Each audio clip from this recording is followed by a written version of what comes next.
Pause. Good morning, happy Friday, and I guess technically Happy New Year still, everyone. Welcome to our first English webinar of the year. And today's program will be focused on managing incontinence when living with neuroimmune disorders. We're so happy to have Dr. Raveen Syan from the University of Miami Health System here with us today. And she has a presentation prepared for us and will also be taking questions at the end. Just a few housekeeping items. This webinar is being recorded and will be available for replay on the Foundation's YouTube channel, so be sure to subscribe. And there will be a moderated live Q&A at the end, so don't be shy, ask questions. We also understand the sensitivity around the subject, so if you prefer to submit your questions anonymously, you can use the chat function as an anonymous user, and we won't disclose any identifying elements of your identity. So thank you all so much for being here, and thank you Amgen for sponsoring this important program. And now I turn it over to our expert speaker, Dr. Raveen. Hi, good morning. Thank you for the opportunity to talk today. I do have a little presentation, as Sumaira mentioned, and really it's just to help kind of set the framework of what we're talking about when we say incontinence. I'm just going to restart the share because for some reason it's not launching my PowerPoint properly. Bear with me, sorry. Just a moment. I'll just do a full desktop. Let's see if that works. Yes, okay. So like she mentioned, I'm Raveen Syan. I am a urologist as well as a urogynecologist. This is my wheelhouse, managing incontinence, and specifically as a neurourologist, I understand the complexity of people with neuroimmune disorders and what it really means to take care of those patients in a specialized way. So thank you for your interest. I hope you find this talk interesting. So just as a little bit of expectation, what we'll talk about, the very first thing is I'm just going to explain what incontinence is. Generally, we speak about it in two different terms. And then I'm going to go into treatment outcomes, or treatments, pardon me. So what are the types of incontinence? So when we talk about stress urinary incontinence, this means when you have leakage during activity. So that's that classic story of, I can't do jumping jacks because I leak, or when I try and work out, I leak, when I cough or sneeze. So this is really due to a poor support of the urethra. The urethra is the tube that drains urine from the bladder. It's supposed to have a good support structure. It's supposed to have a tight muscle. And that support structure can be impacted either with childbirth or age. And so that's what makes the urine just leak with a bit of pressure on the bladder. As I mentioned, a weakening of the support structures. You can also have the actual sphincter doesn't work well, which can happen for a variety of reasons. And certainly in neurologic diseases, the ability of that muscle to function well, or maybe too well, can lead to issues. So what is influencing it? Well, generally, childbirth obviously has an impact on pelvic floor health and the number of deliveries. Age, as we get older, even women who've never had children can experience this. And there's some risk factors like smoking. I'm not going to be a good doctor if I don't put in like smoking's bad, and we need to try and do what we can to help patients overcome that. It's very common, and it's definitely common as we get older. It can actually affect up to 50% of women over the age of 60. Now, this type of incontinence is not specific to neuroimmune disorders. However, people with neuroimmune disorders, like everybody in the population, can have issues with this. So that's why I did want to spend a minute talking about this disorder. It's a major economic burden, of course, physician visits, medications, procedures, and it can have a massive cost impact on, the system. But what's really important is treatment can be life-changing. These are quotes from some of my patients. I feel like I'm 21 years old again. I finally feel free. I can't believe I didn't do this sooner. So really good options as we, develop and take better care of our patients. Now, overactive bladder. This is going urgently, usually with going frequently, maybe getting up at night, maybe with leakage of urine. And this little diagram is supposed to show that these are often overlapping issues. However, we treat them differently, which is why we distinguish them. Now, it's a chronic condition, and there are many things that influence developing overactive bladder. Getting older, there seems to be some racial ethnic differences, obesity, smoking, again, I have to say, diet, and then importantly, medical conditions. And this is really impacting the population of patients with neurologic disorders. This is probably the most common urinary problem that people with neuroimmune disorders have. So there is a real lack of studies out there really trying to understand how frequently people experience these incontinence issues or bladder issues, how severe it is. This was actually the only paper I could find. But I think what's important is when they asked patients about lower urinary tract issues like bladder problems, they found that more than a quarter of patients had overactive bladder. So I will spend a minute emphasizing how we treat overactive bladder. So briefly, talking about non-invasive treatments for stress, urinary incontinence, I'm not sure if you've heard of pelvic floor physical therapy, but it is an incredibly effective therapy for people with pelvic floor disorders. You're working with a specialist, an expert in the field, who actually helps you learn to appropriately strengthen the muscles and manage your bladder symptoms. There's other alternatives like yoga, Pilates, and this can help about 50% of people. It can either make them much better or very much better. It's not a smoking gun, but it's helpful. Also, there's some interesting products out there specifically geared towards women. So there's actually these anti-incontinence underwear, which can hold up to 30 ml of liquid. So if you have like a measuring cup at home, just look at how much 30 ml is. It's actually quite remarkable. And then you can throw it in your laundry. It's washable, it's reusable, not cheap, but again, it's reusable. So it's sort of like an investment. And then there's this interesting thing I always like to point out. You can find this at any grocery store, on Amazon, any drugstore.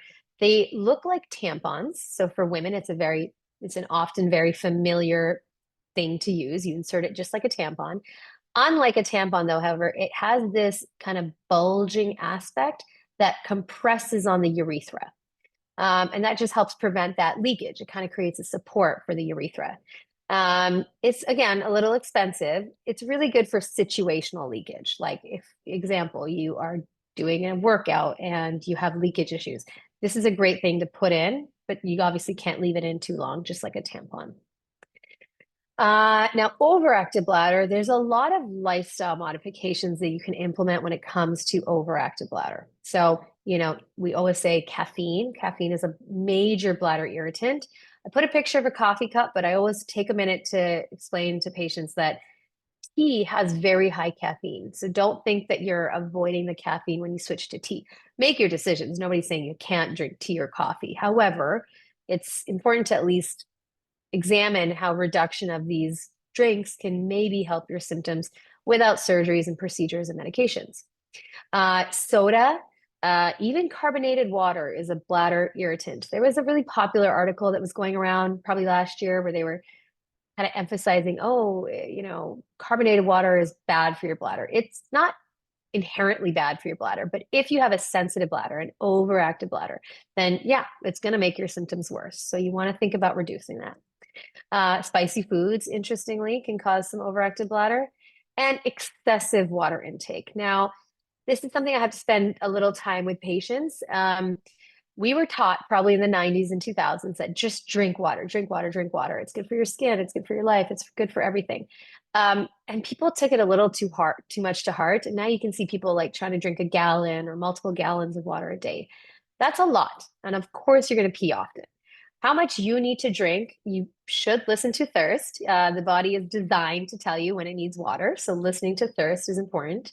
And generally speaking, I say if you're an active person in a normal, warm climate, but not excessively, not like Miami. Miami, you need extra water, but around 2 to 3 liters is a good amount. And sometimes even less if you're not active. You can also see improvements with weight loss, which is really interesting. We don't quite know why, but we do know that when people lose 8% of their body weight, they can have a major improvement in their overactive bladder. And obviously, it's good to be active and fit for other things in life. And then really avoiding constipation. It's hard for people to believe sometimes that constipation or bowel habits are so linked to the bladder, but they're right beside each other. And so when there's like a distended rectum filled with poop, it's very irritating to the bladder. So for many reasons, it's a good idea to get bowel movements under control for the goal of a daily soft bowel movement. Bladder training. This is again working typically with a pelvic floor physical therapist. Basically, it's trying to teach your body to cope with that urgent message. So when you have the urgency, you're supposed to do several quick muscle squeezes, Kegels, as you might have heard of it. And this is supposed to help reduce that urgency. Again, nothing's perfect. This is, again, not a smoking gun, but it can be really helpful. People with mild overactive bladder incontinence can see a major improvement with, what seems like a simple intervention. Of course, it does take, time and effort. There's lots of medications out there, actually. So there's like 6 medications that are kind of the classic ones we've had for years. They basically make the response of the bladder to contract. It kind of inhibits it. It prevents excessive contractions. This is a newer medication type that actually instead encourages or augments what we call the sympathetic system to like keep the bladder calm. So you can hit it from 2 ways, but they're, very effective. Generally speaking, no one pill is better than another. So we ask patients, hey, if you want to try pills, you have to wait at least 6 weeks before you switch. Again, no one medication is better than another. It's actually very individual. So when you're dealing with these issues, I really recommend staying consistent, see your physician so that you can make sure you're going down the right pathway and actually seeing some relief. So let's get into surgical management now. So first, let's start with stress urinary incontinence. I'm sure a lot of people have heard of the sling. If you haven't, it's a tiny strip of mesh that we place under the urethra to recreate that support that I was describing that's, missing or weak. It's a gold standard treatment, super effective, lasts a long time because mesh is there forever. So at 10 years, 80% of people are still dry. And it's really important. I really like to emphasize this is not the same mesh as the FDA warning. That was talking about mesh for prolapse. It was big sheets of mesh placed against the bladder and the bowel. And though the risk of mesh eroding into these organs was low, it was devastating when it happened. So that's why they eliminated the mesh, that type of mesh. But it's really important. I really emphasize this is not, we're not talking about the same mesh. There are complications. So the sling can come through the skin of the vagina. We don't do anything if it's not bothering you. And if it's bothering you, we just cut out that little piece sticking out. It can erode or like move into the urethra, but it's a very quick procedure just to fix that. So that's why it remains the gold standard. Yes, there are complications, but they're rare and they're easily managed. As I mentioned, these are the terms we use to describe those issues, those complications. There's 2 ways to approach it. They're equally effective. Now, this is really interesting, and this is, very enticing to people. It's minimally invasive. It's called a urethral bulking agent. And the way I explain it to people is I say, think of how the Kardashians bulk their lips to get the big duck lips. Think of it like a filler. It's like a filler that we're placing in your urethra just to narrow that opening to help reduce leakage. The most beautiful thing about this is it can be done in the office. There's various materials that you can use, collagen, water-based. Some are better than another, and I'm going to go over a new one that's very effective. And, if it's not good enough, we can give more. If you're great and then it comes back, we just re-inject, just like fillers in the face. You can re-inject them as they start to wear off, as your body dissolves it. This is the new product. It's called Bulkamid. Super effective. It's actually miles ahead in terms of long-term success and how effective it is. So just something to keep in mind that there are differences between products, and this specific product is really effective. And again, you're just placing these, like we call them cushions, these little fillers in the urethra to narrow the urethra. These are studies from the company, so always take it with a grain of salt, but they say that at 7 years, 80% needed no treatment. I don't know if that's really real world. The real world is at like half of patients will do great at 7 to 8 years. The other half, not, but then we can re-inject. And people love it. 90% would refer the procedure to their friends because even if it's short term, even if it's a year, it can be life-changing with no risk. Again, less effective, but less invasive. So it's a great option for people. So take home points, it's very common to have stress urinary incontinence, irrespective of a neurologic disease or not. There are many non-invasive options. And for people with like severe incontinence, there's highly efficacious and safe treatments. So let's go to overactive bladder, which is a more common problem, again, for people with neuroimmune disorders. So people have commonly heard of this. If you hadn't, I'm glad to tell you about it. So there's what we call bladder chemodenervation. That's Botox. So just like we inject Botox into the muscles of our face to relax the muscles of the face, we can inject it into the bladder to relax the bladder. It also may actually help improve how your brain is understanding sensation from the bladder. So it's not just, quieting the muscle, but it's a very effective therapy. We've been doing it since the 80s. It can be done in the office. It's safe. That's a typo. There's 80% improvement in symptoms. I apologize for that typo. There are some drawbacks. You have to retreat. Like just when you do Botox in your face, you got to repeat the injections every 3 to 6 months. In some people, especially with neurologic issues, you may be at a higher risk of it working too well and the bladder doesn't contract at all. And then you're having either infections or you're having trouble urinating. So if you are someone with a neurologic disorder, just make sure you're going to somebody who knows and understands neurologic conditions and this bladder option. So that's your gynecologist, urologist. These are the people you want to see for this kind of treatment. This is a fascinating therapy. I always love to spend a little time with it. It's called sacral neuromodulation. So in many disease states, we're really recognizing that electrical therapy towards the nerve, geared towards certain nerves, can have massive impacts on people. Like there's some nerve stimulators being placed in the brain to help with Parkinson's and other disorders. So I do want to spend a minute on this. It's a fascinating therapy. It's approved for overactive bladder, stool leakage, and urinary retention as long as it's not obstructed by something like a scar or prostate. So it's basically composed of a wire that we all have this natural hole in our tailbone that if we use a needle, we can thread this wire right alongside the nerve that goes to the bladder, the bowel, the pelvic floor. It's attached to a battery that sits under your skin so you don't see anything. If you press hard, you'll feel it, but you can fly, swim, and now these devices are MRI compatible. So especially for patients with neurologic issues, they used to not even be candidates for this therapy until 5 years ago because, as you probably know, a lot of people need MRIs when they have neurologic conditions, and we don't want to not be able to allow people to have MRIs, of course. Well, now they're compatible. So more and more people with neurologic disorders are utilizing this therapy and having great success. Drawbacks, it does require anesthesia. It's a device. So when the battery dies, you do have to replace it. So, nothing's perfect, but what's really important is having options. This is just a little bit of how we do it. We place that needle, we get alongside the nerve, we place it beautifully, and this is what it looks like. And it's just deep skin level only. This is not a spinal cord stimulator at all. This is way below your spinal cord. What's also nice about this is we can do a trial in clinic.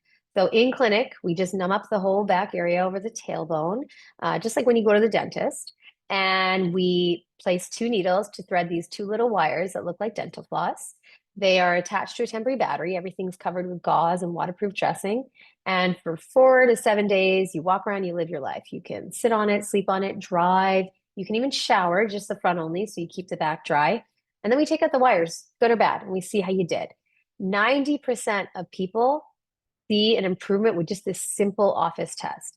And the big benefit is then you decide, you see for yourself, okay, this is what it's going to feel like for me if I opted for this implant. And then you decide, is it good enough? Is it what I'm looking for? Is it worth having an implant, going to the operating room?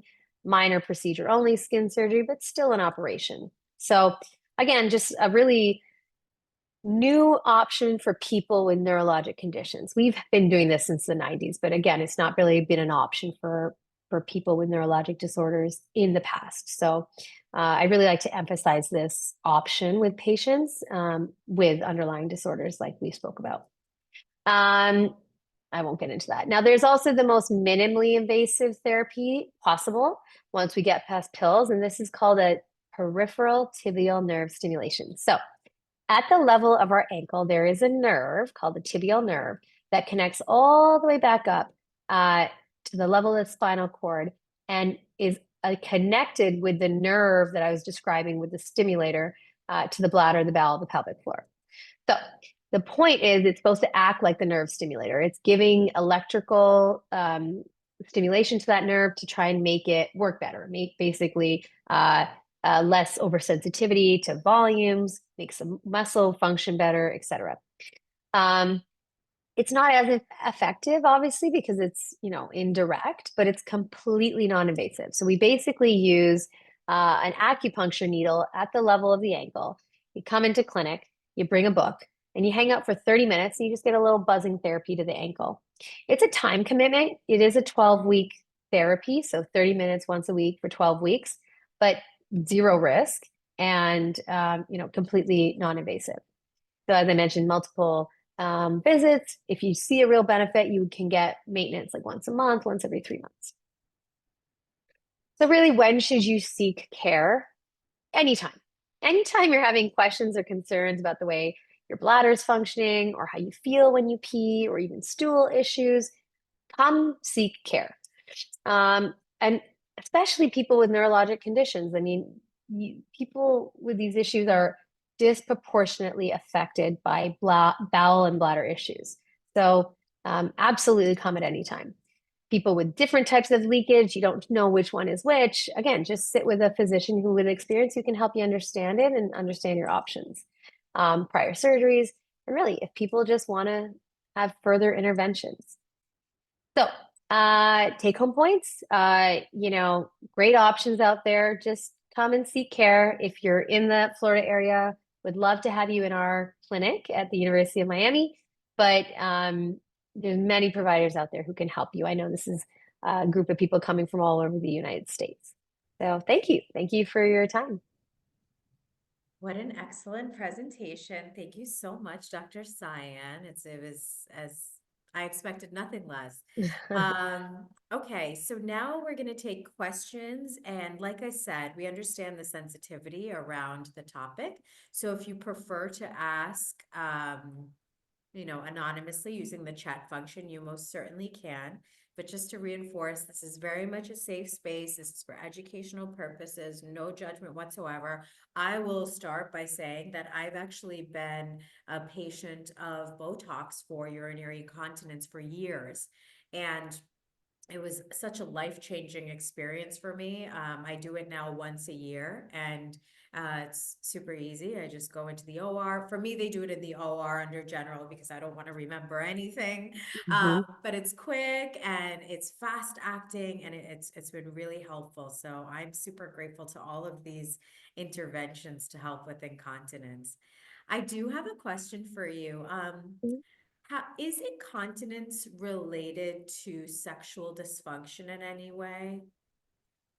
Not directly. So the pelvic floor is made up of a network of muscles that support your organs, your bladder, your rectum, your vagina, if you're a female, or other organs if you're a male. When you have sexual dysfunctions such as a pain, like pelvic pain, you're more likely to have difficulty with intercourse if you're a woman.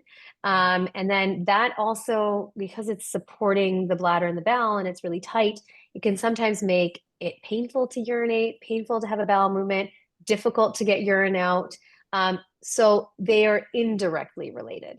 Okay. All right. So we do have a question. Um, my question is, how do we get the doctors to take this seriously or even acknowledge it as part of our neuromuscular disease? That's really sad that it's very sad to me that you seem to have had some sort of experience that people don't take it seriously. All Yeah. I can say to that is find a new doctor. Yeah. Find a urogynecologist, find a urologist, find a gynecologist who's going to listen to you.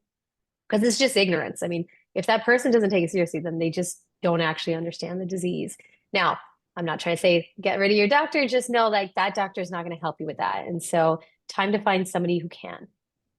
Absolutely. All right. Let's see. We've got another question. What about leakage at night? Which category of treatment would be most appropriate? Yeah, so leakage at night is a little bit complex. Again, most commonly it's related to overactive bladder, meaning during the day you're doing okay because you're distracted and you're not really paying attention to sensation from your bladder. But when you lie down and you're resting, you're much more aware of those sensations. And so you find yourself getting up and having that urgency. It is a good idea, though, again, to see a specialist as long as you have somebody in your area, because it can also be a sign of you not emptying your bladder well. So you're walking around all day, incomplete bladder emptying, or you're doing fine because you're distracted. But when you lay down, you're like, oh my God, I gotta go, I gotta go, I gotta go. So generally speaking, we attribute it to overactive bladder. It can be other issues, though, especially in people with neurologic diseases. So I am emphasizing the need to see a specialist. I know specialists don't exist everywhere in America, but if you're in a city, a major city in America, which I mean, not a rural area, there's always specialists who can help you. There's a question that I've been asked a few times to help find an answer for, and I don't have the answer for it sometimes. So a lot of male patients will ask me about erectile dysfunction. Is that something that's reversible? Is there medication folks can take for that? So reversible is a bit of a loaded question. So someone with multiple sclerosis, who we have the best evidence for, Yeah. sadly, for other conditions. So I'm just going to focus on MS. So when patients are having an MS flare, everything's dysregulated. The nerves are not working, the communications aren't working. It can be reversible in a large majority of patients when it's due to the MS lesions and flares. Um, Super understudied in other neuroimmune disorders, but there's a reason to believe it you can have potentially a similar impact. So when I see patients with bladder and bowel issues or erectile dysfunction or sexual dysfunction, I say, let's make sure you're stable on your treatments for the underlying problem, the neurologic problem. Now, if you're stable and you're still dealing with these issues, men as they age, there's any man with or without a medical condition will see a decrease in the strength of their erections. So it's very treatable. So everybody knows Viagra. That's probably the most common and easy. But there's much further you can go. When Viagra doesn't work, you can do kind of, we call them suppositories or injections. There's surgeries you can do. And for that, you want to see a urologist to help guide you. Great. Another question. Are there any future studies related to urinary incontinence and myasthenia gravis in particular? Because we really need one. Absolutely agree. We're really, as a nation, a lot of the major academic medical centers are starting to try and focus on understanding the impacts of bladder and sexual dysfunction and bowel dysfunction in people with these disorders. It's early. Where we really need a large network because at the end of the day, though there are many people with this underlying disorder, they're a minority in the major population. So a lot of us are working on connecting our centers to better, like our patients with neurologic issues such as myasthenia gravis, that we can learn more. You can only learn about a condition and the problems if you have enough people to first of all find out how prevalent it is, how severe it is, and how you do with treatment. So there are places, and we are working on it. But it's unfortunate. I mean, you're right, and I said it as well. There's such a lack of research on this, but yes, we are trying and shifting. Okay. If anyone has any more questions, you can put them in the chat, but let me see if I can think of any myself right now. I saw your message, but I love spicy food. When I talk about those options, the very first thing I say is don't not live your life. Just, manage your expectations. So, for example, somebody likes to go to dinner and have alcohol. Nobody's saying don't do that. Just know that perhaps your night or your next day might be a little difficult. So just prepare for that. So eat your spicy food if you love it. But just, I'm just trying to educate people on like this will make it worse. And so maybe if you are traveling or something, or there's some certain situation where you really don't want to be dealing with overactive bladder, just try to avoid these things for that time period. I'll also share that, like you mentioned, weight loss being really helpful for all of this. I lost all my steroid weight and like all the weight that I've gained from medications and whatnot over the last couple of years. And I can attest that like it has had a direct impact on any of the incontinence issues that I was having before. So I That's agree that like incredible. losing weight is so, so, so helpful for this stuff. So hard to do, especially So when it's hard to do. medical. So very proud of you. Thank And I you. appreciate you giving a personal story about that. Yes, absolutely. Does anyone else have any more questions for Dr. Cyan? You can put them in the chat. I mean, I think that means that your presentation was super comprehensive. Good, I'm Oh, glad. someone's actually raising their hand. So, Anita, I'm going to bring you on here. Let's see. Um, Okay, I think I'm unmuted now. Hi, how are you? Hi. I'm all, definitely not camera ready, but That's I have a okay. question. I'm good. First of all, I just want to say I want to thank you both for doing this presentation. And so this was one of my urinary incontinence was actually one of my, I will say, first presentations of my my neuromuscular disease, myasthenia gravis. So for me, I definitely joined today, and this was so important to me because my issue is that for those of us that start with some of our like neuromuscular disease symptoms, rather than being ptosis, like a droopy eye or inability to swallow, or even, you know, ataxia or difficulty breathing, some of us will start with urinary incontinence. Um, I didn't. I had some visual issues first, but early on, don't know the exact pronunciation. Is it nocturnia, where you have the urgency at night? I started that way, Nocturia, yeah. nocturia, and as Mhm. time went on, it progressed and progressed and progressed, and now I'm in my 40s, and it's full on incontinence, and I've never been pregnant. I've, I haven't had any surgeries down there. There was no other reason. And so throughout my life, it just continued to progress. And so I guess my particular concern is bringing this to the forefront because, like, I went unidentified. I was incorrectly diagnosed for 4 decades, and then Good. finally got the myasthenia gravis diagnosis. But my issue is that because it started with these types of sort of strange, like quirky things, like, oh, just some incontinence and, a couple other things, right? Um, Basically, what I'm saying is that identifying this and linking this to autoimmune disease or to not to autoimmune disease, but to like a neuromuscular disease in particular, it could lead to a shorter road to diagnosis for patients. So that's why like this is so important to me.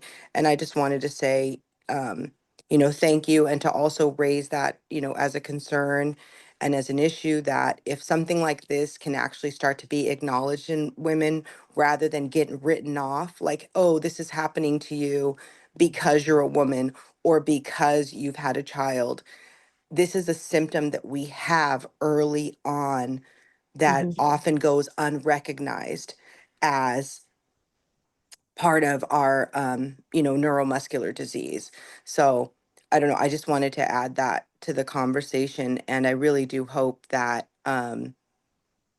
and there are some issues there too with sexual dysfunction and whatnot that still are not being acknowledged, and I know they're separate but they're sort of together.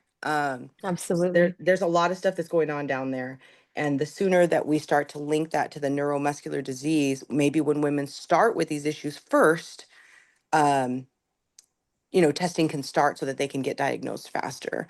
Um, so anyway, so I just wanted to add that to the conversation and to bring that to your attention. And I'm going to share this with everyone in my group. And if you got the study, let us know.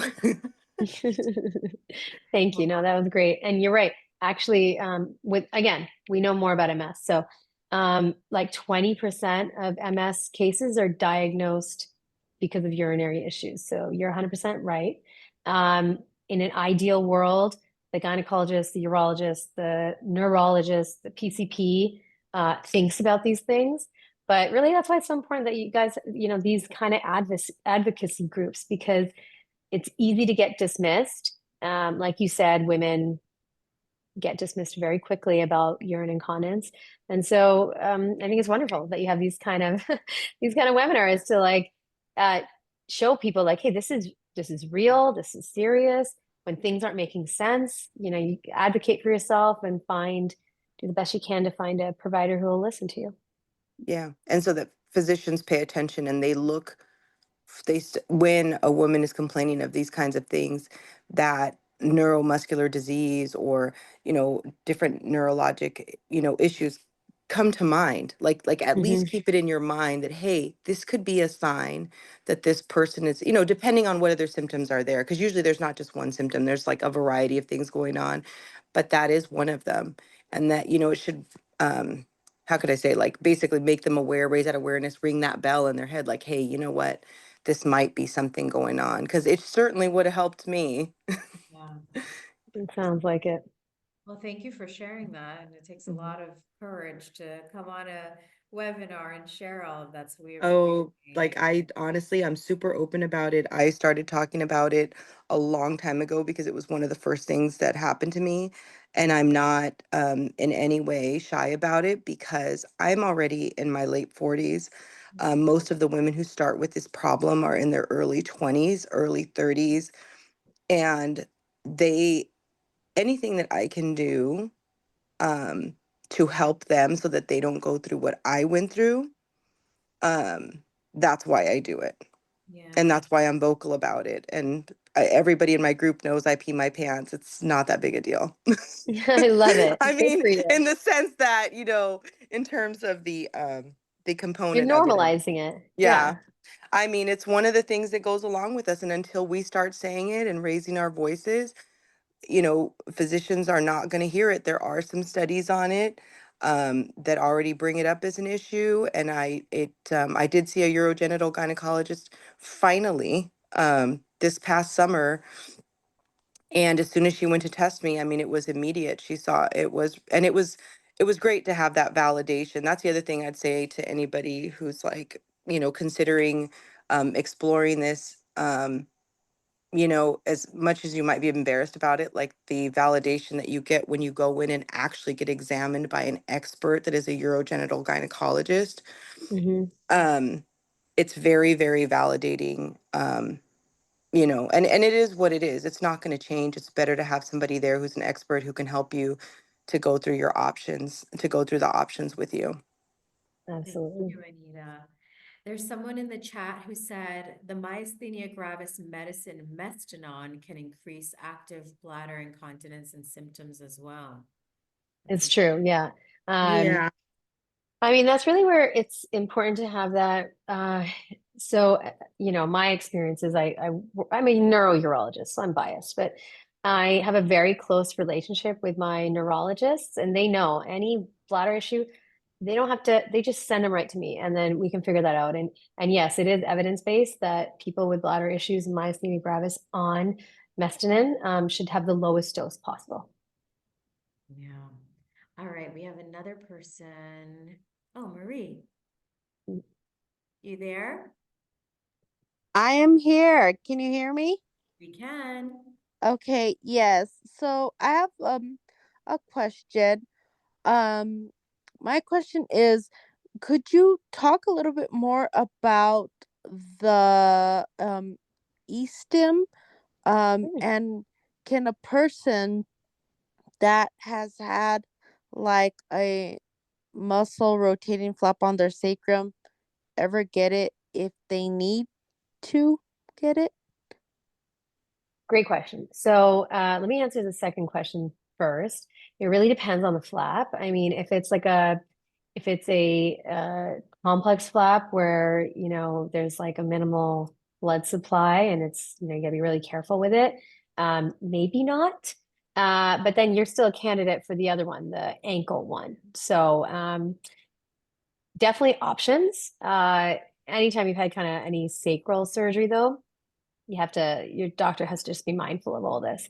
Um, Now, for your first question, to talk more about e-stim. So, it's been around for a very long time. In the MS population, they've shown that it's highly effective. It's almost as good in a non-neurological cohort of people. Not tested and proven in neuroimmune disorders, but it's reasonable to expect similar results compared to MS. So that's how I counsel my patients. I think it's worth trying. And most importantly, you always do a trial first to see if it works for you. So you don't have to, you don't have to get an implant until you know it actually helps you and how much it helps you. So you make the most informed decision that is possible to make about it. So I very much encourage my patients to consider it. So with the one and the ankle, does that help also with like urinary retention or Mhm. just the overactive bladder? So it's only FDA approved for overactive bladder. It probably has a positive impact on urinary retention.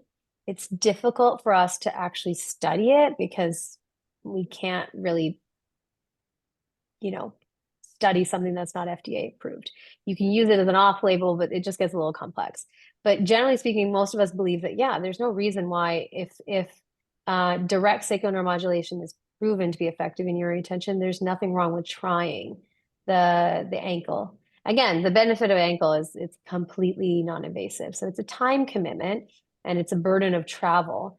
And it's definitely worth trying with retention. It's just your doctor has to know how to navigate getting approvals for you, which is, just emphasize your overactive bladder symptoms, even though the underlying issue is retention. And then uh like with the e-stim, um if they've had the flap and the flap has done well, I mean, could they still be a candidate Yeah, for? absolutely. Okay. Absolutely. So Mhm. it's not an absolute, hey, you have a It is flap. not a No. contraindication. No, no. It's just your surgeon has to look at your back. And honestly, it's probably completely fine because it's just needles, right? We're just using needles. So the likelihood of damaging a flap is low with a needle puncture. Okay. I Thank just you. want to say you're welcome. Just for the terminology, I think when you're saying e-stim, you're thinking interstim. Interstim is a company's brand.